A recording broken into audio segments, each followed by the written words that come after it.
अस्सलाम वालेकुम नाजरीन, welcome to my channel tele pharmacy. कैसे हैं आप सब नाजरीन? आज हम जिस टॉपिक पे बात करेंगे वो छोटे बच्चों से रिलेटेड है और 6 माह या उससे ज़ायद की उम्र के बच्चों में हम एक ख़ास स्टेज देखते हैं जिसको हम टीदिंग स्टेज कहते हैं। इस स्टेज में हम अक्सर देखते हैं कि बच्चे काफ़ी इरिटेबल स्टेट में चले जाते हैं और उसके सिम्टम्स भी हमें नज़र आ रहे होते हैं कि बच्चा अपना कान खुजा रहा होगा या ड्रिबलिंग कर रहा होगा, उसके मुँह से सलाइवा निकल रहा होगा जिसको हम आम ज़बान में थूक भी बोलते हैं।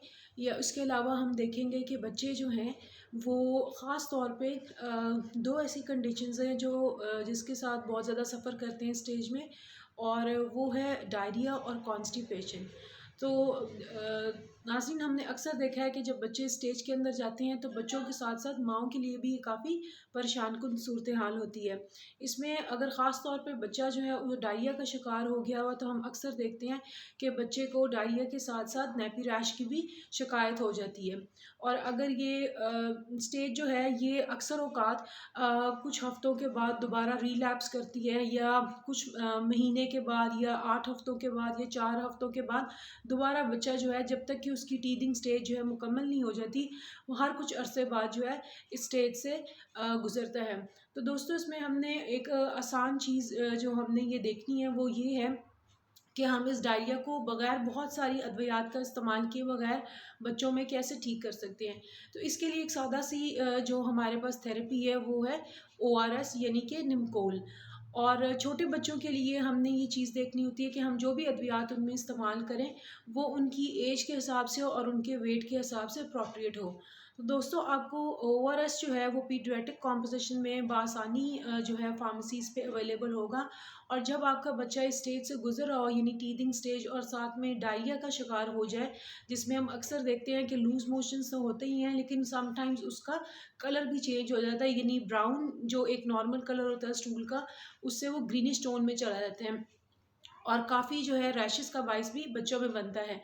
तो उस स्टेज पे हमने ये देखना है कि हम बच्चों को बजाय इसके कि हम उनको एंटीबायोटिक्स देना शुरू कर दें, जो कि अक्सर औक़ात हमें अपने कल्चर में नज़र आता है कि जूँ ही हम बच्चा किसी बीमारी का शिकार होता है या बीमारी अगर कुछ दिन ज़्यादा प्रोलॉन्ग कर जाए तो वालिदैन जो हैं वो परेशान हो जाते हैं और फिर वो फ़ौरन एंटीबायोटिक्स की तरफ जो है वो राग़िब हो जाते हैं। तो इस सूरत हाल में हमने ये देखना है कि बच्चों को हमने एंटीबायोटिक्स का गैर ज़रूरी इस्तेमाल से इज्तनाब करना है।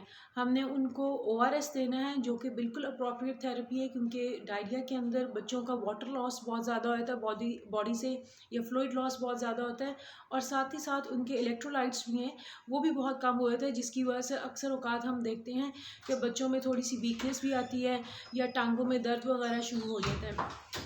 तो इसके लिए आपने ख़ास तौर पे ये ख़्याल रखना है कि जब बच्चा इस स्टेज के अंदर आए तो आपने उसको पीडियाट्रिक कॉम्पोजिशन वाला जो है ओआरएस उसका इस्तेमाल करवाना है, और दिन में 3 से 4 मरतबा करवाना है, लगातार 2-4 दिन के लिए, जब तक कि बच्चे का डायरिया जो है सेटल नहीं होता। और आप ये देखेंगे कि ओआरएस देने से ही बच्चे का डायरिया जो है वो काफ़ी हद तक सेटल हो जाएगा। इसके साथ-साथ हम देखते हैं कि बच्चे अक्सर औक़ात जो है वो बुखार का शिकार भी हो जाते हैं, और ये भी एक परेशानकुन सूरत हाल हो जाती है। तो उसमें भी आपने घबराना नहीं है और एंटीबायोटिक्स के गैर ज़रूरी इस्तेमाल से इज्तनाब करना है। हमने बच्चों को अगर फ़ीवर हो जाए तो आपको बआसानी फार्मेसीज़ के ऊपर पैरासिटामोल ड्रॉप्स जो हैं वो अवेलेबल होते हैं, और वो ड्रॉप्स आपने हर 4 से 6 घंटे बाद बच्चों को देने हैं। एक चीज़ का ध्यान रखना है कि छोटे बच्चे जो हैं वो अमूमन उनकी जो है चूँकि बॉडी की कॉम्पोज़िशन और उनके जो लिवर के एंजाइम्स हैं, चूँकि वो बहुत ज़्यादा मैच्योर नहीं हुए होते, तो उनकी मेडिसिन आपने एडल्ट्स वाली देने से गुरेज़ करनी है। ख़ास तौर पे अगर आप सेल्फ मेडिकेशन कर रहे हैं, और जब भी आप फार्मेसीज़ पे जाएँ तो छोटे बच्चों के लिए पीडियाट्रिक कॉम्पोज़िशन की मेडिसिन्स जो हैं वो डिमांड करें अपने फार्मासिस्ट से, या जो भी काउंटर पे आपका डिस्पेंसर है। इसके अलावा हमने एक चीज़ जो जिसका ख़ास ख़्याल रखना है वो ये है कि अगर फ़ीवर जो है वो प्रोलॉन्ग भी कर जाता है तो आपने घबराना नहीं है, क्योंकि फ़ीवर जो है वो समटाइम्स वायरल भी होता है, और अगर 10 दिन से ज़्यादा गुजर जाए तो उसके बाद जो है हम एंटीबायोटिक्स की तरफ जाते हैं। 10 दिन से पहले अगर आप उसको सिर्फ पैरासिटामोल ड्रॉप्स ही ले रहे हैं तो बहुत हद तक आपके बच्चे का बुखार जो है वो उसी से सेटल हो जाएगा। लेकिन इसमें एक चीज़ का ध्यान रखना है कि हमने एंटीबायोटिक्स को गैर ज़रूरी इस्तेमाल नहीं करना, क्योंकि बहुत सी अद्वियात जो हैं या एंटीबायोटिक्स हैं उनका साइड इफ़ेक्ट ये होता है कि वो मज़ीद डायरिया कॉज करती हैं। तो ऐसी सूरत हाल में कि जब बच्चा ऑलरेडी डायरिया का शिकार हो और आप उसको जो है मज़ीद एंटीबायोटिक्स दें जिनका साइड इफ़ेक्ट ये है कि वो डायरिया कॉज करती हैं, तो उनकी तबीयत जो है वो संभलने की बजाय मज़ीद बिगड़ भी सकती है। तो आज के लिए हमारा इतने ही टॉपिक हैं। और इस चैनल का मकसद ये है कि दवाइयों का इरेशनल यूज़ या गैर ज़रूरी उनका इस्तेमाल जो है, या उनके साइड इफ़ेक्ट्स या एडवर्स इफ़ेक्ट्स जो हैं, उनके बारे में आपको आगाह किया जाए। आप आज के लिए इतना ही। मेरे चैनल को सब्सक्राइब ज़रूर कीजिएगा और अपनी राय भी ज़रूर दीजिएगा। आज के लिए इतना ही काफ़ी है। Thank you. अल्लाह हाफ़िज़।